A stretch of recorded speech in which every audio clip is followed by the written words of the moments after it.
আজকাল সেই viral watermelon মকটেলটা আমিও বানিয়ে ফেললাম। তবে সত্যি জানো তো, এইটা ইন্টারনেটে এখন ভীষণ পরিমাণে ভাইরাল হলেও এইগুলো কিন্তু যখন গরম প্রতি বছরই পড়ে বা ওয়াটারমেলনগুলো খুব মিষ্টি পাই, তখন কিন্তু হামেশাই মকটেলটা আমি বানিয়ে ফেলি। তাহলে চলো ঝটপট করে বানাই।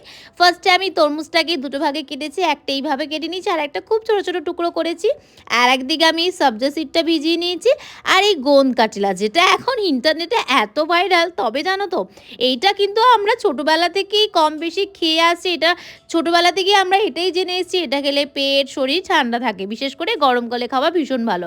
তো দুটো গ্লাসের মধ্যে আমি এই দুটোকে দেওয়ার পর এর মধ্যে যে ওয়াটারমেলনটাকে আমি গ্রাইন্ড করেছিলাম সেটাকে সমান পরিমাণে অ্যাড করে এর মধ্যে অনেকটা আইস কিউব আমি অ্যাড করেছি।